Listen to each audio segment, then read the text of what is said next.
Myself Naveen Kumar Chaudhary.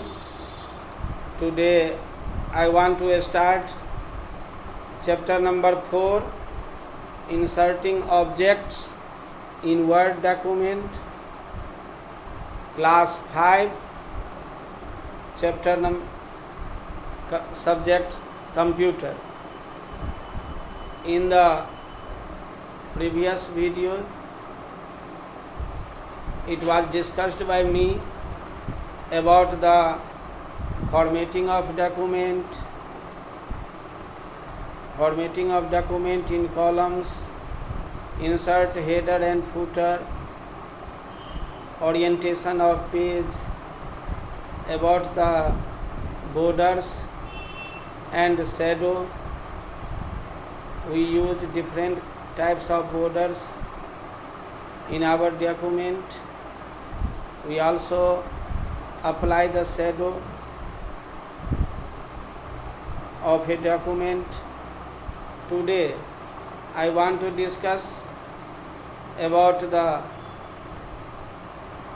inserting objects in a Word document. We can insert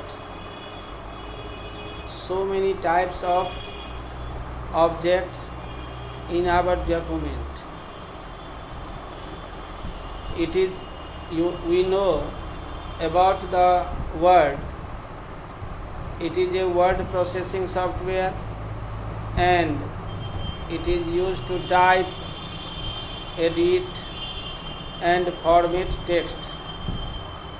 It has also a built-in gallery of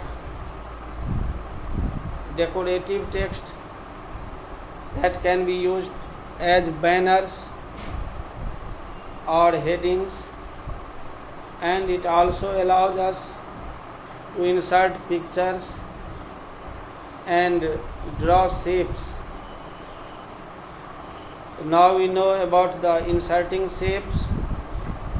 Word provides ready-made shapes that can be used in a document, and we can also format the shape and write the text in it. There are 8 categories of shapes. These are the lines, block arrows, stars and banners, rectangles, equation shapes, callouts, basic shapes and flowcharts.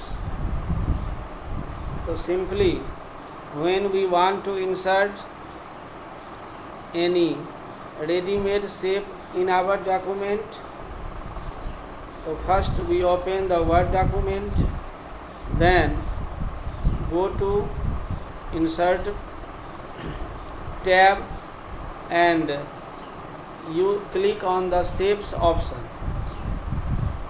The Shapes gallery opens.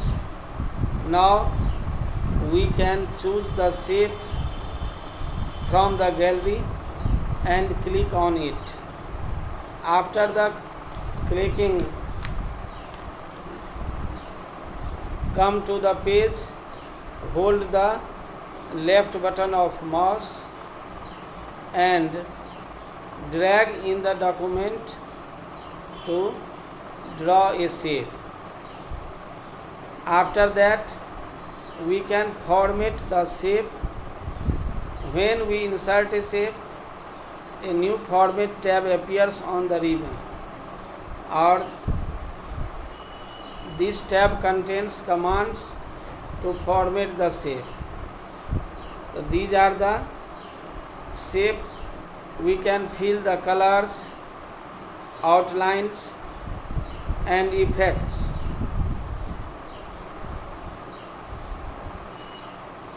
In that ribbon, a lot of options available. So shape fill, that is used to fill or change the color of shape.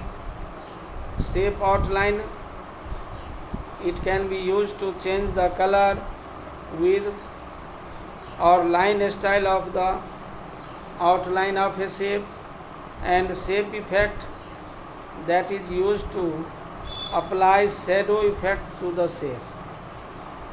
After that, when we deselect a shape, the Format tab disappears. If you want to change the outline, fill color or effects of the shape, double click on the shape to reopen the Format tab. Then we can change the shape and effects of the inserted shape. We can move it also in which we want to move from one end to another end. That's all for today.